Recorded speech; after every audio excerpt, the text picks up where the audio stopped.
Bienvenidas y bienvenidos a este análisis. Hoy nos metemos de lleno en una propuesta para, transformar el sistema de salud colombiano. Nos basamos en un extracto de un artículo de Jorge Augusto Miranda Cadavid, Salud colombiana, de gasto reactivo a inversión predictiva. La idea es entender cómo pasar de un modelo que actúa, cuando la enfermedad ya está aquí, a uno que invierte en predecir y prevenir. Es curioso, ¿no? Se invierte mucho dinero, pero enfermedades como la hipertensión o la diabetes siguen avanzando casi sin hacer ruido hasta que explotan. El sistema actual, tal como lo describe, está muy enfocado en el hospital, en la fase aguda. El autor lo llama, de forma muy gráfica, la ferocidad del evento facturable. Mucha acción cuando hay crisis, pero se ignora lo que él llama la morbilidad oculta silenciosa. Esa especie de red de riesgo que crece en las comunidades sin detectarse. Y claro, crece hasta que es demasiado tarde y muy caro intervenir. Un punto clave que menciona es que cuando el paciente sale del hospital, muchas veces el sistema lo pierde en el radar. Se corta el seguimiento.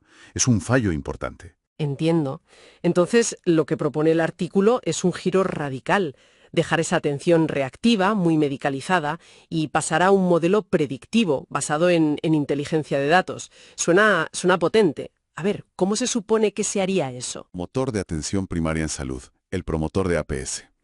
Pero ojo, no es el promotor de siempre. Sería uno con un enfoque y sobre todo con herramientas totalmente nuevas. Vale. Antes de meternos en ese nuevo rol, el texto menciona que ya hubo un intento parecido, ¿no? Con los equipos básicos de salud. Médicos, enfermeras, que iban a las comunidades. ¿Por qué dice el artículo que eso no funcionó como se esperaba? Sí, lo menciona. Fue un intento, digamos, bien intencionado. Acercar profesionales estaba bien, pero el autor argumenta que se cometió un error. La medicalización de la atención primaria.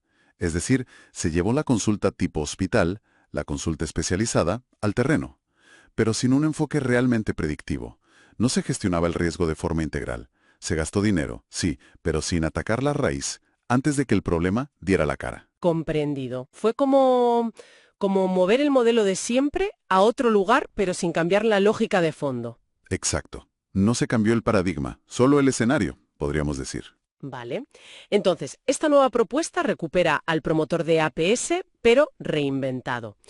¿Cuál sería su tarea principal ahora? Entiendo que no es recetar medicamentos complejos ni nada de eso, ¿verdad? Correcto, correcto. Su función clave no es la prescripción como tal. El foco cambia. Ahora sería la evaluación y gestión del riesgo poblacional. Seguiría siendo el primer contacto, sí, pero tendría otra jerarquía, otra formación y fundamentalmente otra tecnología. Una dotación tecnológica superior.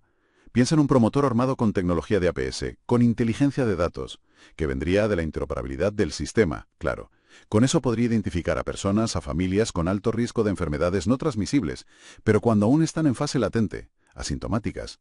Usaría los datos para predecir dónde está creciendo esa morbilidad oculta y actuar antes. Aquí es donde la cosa se pone interesante, de verdad, ¿no? La tecnología como la columna vertebral de todo esto.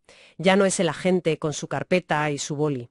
¿De qué herramientas estamos hablando exactamente? Efectivamente, la tecnología es clave aquí. El promotor se convierte en un gestor de datos en tiempo real, pero sobre el terreno. Necesitaría, según el artículo, varias cosas. Primero, dispositivos móviles, tablets o smartphones, resistentes, adaptados al trabajo de campo, y con aplicaciones específicas para APS en comunidad.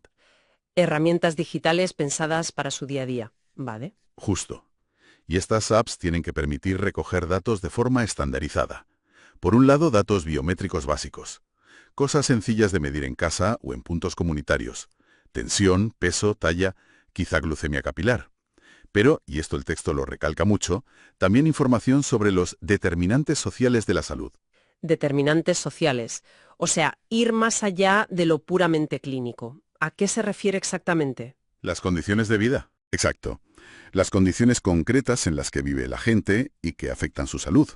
Hablamos de, cómo es su vivienda, si tienen agua potable, si la comida alcanza.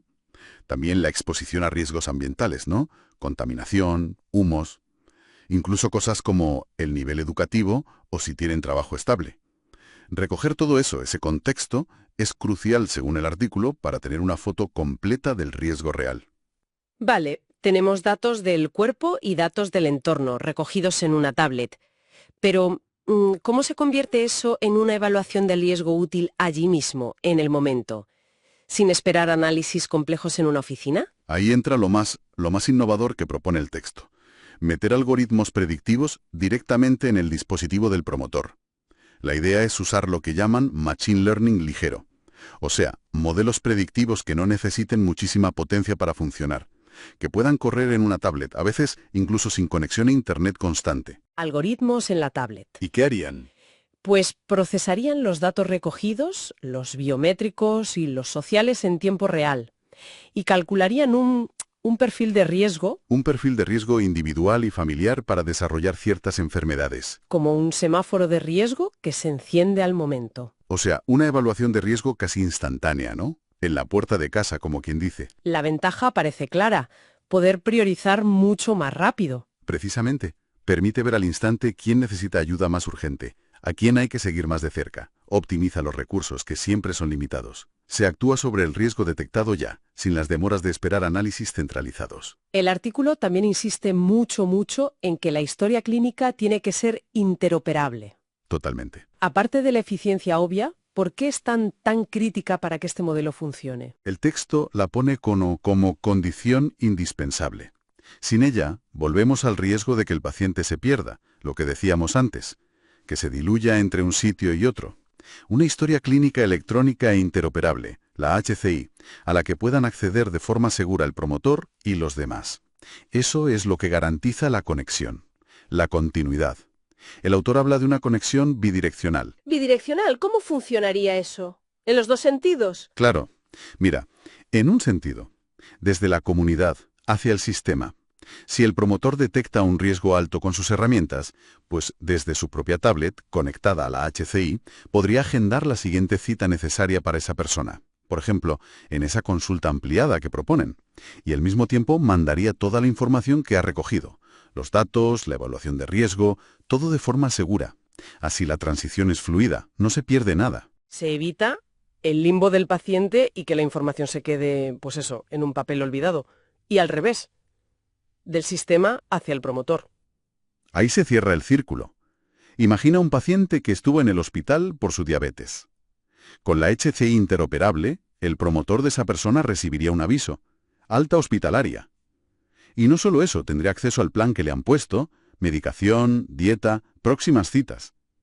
Con esa información el promotor puede ir a visitarle a casa, ver si sigue el tratamiento, si tiene dudas, reforzar consejos, asegurar que el cuidado sigue funcionando fuera del hospital. Se convierte en el ángel de la guardia de la continuidad del cuidado, ¿no? En el entorno real de la persona. Exactamente. Y hay otra ventaja de esta combinación de tecnología e interoperabilidad que menciona el texto, la telesalud. El apoyo remoto para el propio promotor. Estando en la calle, le puede surgir una duda sobre un caso o necesitar validar un riesgo antes de derivar. Pues la tecnología le permitiría conectar rápido, quizás por videollamada corta o mensajería segura, con equipos de apoyo en los centros de salud. Hablar con un médico de familia, un nutricionista. Eso aumenta muchísimo la capacidad de resolver cosas en el primer nivel. Filtra casos, evita derivaciones innecesarias. Entonces, recapitulando el flujo. El promotor, con su tecnología, detecta el riesgo, clínico y social. Lo evalúa con algoritmos allí mismo y usa la interoperabilidad para conectar con el sistema y recibir apoyo. ¿Vale? Una vez que se identifica y se prioriza a alguien con riesgo, ¿cuál es la ruta de cuidado que propone el artículo? Pues describe una ruta secuencial escalonada, pensada para resolver más en los niveles primarios y no atascar los hospitales. El primer paso es este: detección activa del riesgo y referencia por parte del promotor APS en la comunidad, usando la tecnología para agendar y pasar la info. De acuerdo. El promotor inicia el camino. ¿Y después? ¿A dónde va esa persona? Al siguiente nivel, que el texto llama Centro de Salud Resolutivo. Y allí no iría una consulta médica normal y aislada. Iría lo que llaman una consulta ampliada, a cargo de un equipo interdisciplinario de salud. Interdisciplinario. ¿Qué profesionales formarían ese equipo? Pues el núcleo, según el artículo, sería médico de familia, nutricionista, psicólogo, pero podría haber otros, ¿no? trabajador social, fisio, según haga falta. Lo importante es el enfoque de esa consulta, integral. No mira solo el corazón o el riñón, sino que tiene en cuenta los determinantes sociales que detectó el promotor. El objetivo de esta consulta ampliada es hacer una estadificación completa del paciente. Precisión en qué punto está la enfermedad o el riesgo, la gravedad, la complejidad real, pero siempre viendo al paciente en su contexto de vida. No es solo decir hipertensión grado 1, es entender cómo esa hipertensión interactúa con su vida, sus hábitos, sus problemas. Eso permite hacer un plan de manejo mucho más personalizado. Y más realista, claro. Una evaluación completa para un plan a medida. Y supongo que la idea es que en muchos casos se resuelvan o se manejen bien en este nivel, ¿no? Esa es la lógica, sí. La propuesta es que solo los casos que, después de esta evaluación integral, se vean como muy graves, muy complejos, o que necesiten cosas muy específicas, solo esos pasarían al siguiente y último nivel, la red especializada complementaria. O sea, los hospitales de alta complejidad, los superespecialistas. El beneficio principal de esta estructura, entonces, visto desde el artículo, sería... Sería doble, fundamentalmente. Por un lado, claro, evitar que los hospitales y los especialistas se saturen con problemas que se podían haber prevenido, detectado antes, o que se podían haber manejado bien en niveles más básicos y tuvieran más capacidad resolutiva. Y por otro lado, optimizar los recursos. Los de alta complejidad son carísimos y escasos. Este modelo busca guardarlos para quien de verdad los necesita. Y mientras, fortalecer la base del sistema, la prevención y la atención primaria predictiva. Si intentamos resumir la idea central, el artículo pide dejar el gasto reactivo, que actúa sobre el incendio ya declarado, digamos, para pasar a una inversión predictiva en salud, que sería más como instalar detectores de humo y tener planes de evacuación, ¿no? Es una buena analogía, sí. Y la pieza clave de esa inversión predictiva es el promotor de atención primaria en salud renovado, un promotor que no va solo con buena voluntad, sino empoderado, con herramientas tecnológicas concretas, móviles, algoritmos en el terreno y, crucialmente, la conexión que da a la interoperabilidad de la historia clínica electrónica. Y con una misión clara, detectar el riesgo pronto, en la comunidad, mirando el contexto social, y actuar como un coordinador, un guía dentro de una ruta de cuidado integral, escalonada, que busca resolver los problemas donde sea más eficiente y cercano. Exactamente. El objetivo final que persigue esta propuesta, según leemos, es superar esa ferocidad del evento facturable, esa obsesión por lo costoso cuando ya es tarde, para construir un sistema que de verdad cuida, predice y asegura. Que la salud llegue a todos de forma más equitativa y sostenible. Suena a una transformación profunda, con muchas piezas que tienen que encajar. Sin duda. Es un cambio sistémico. Y esto nos lleva a una reflexión importante que el propio artículo deja caer al final.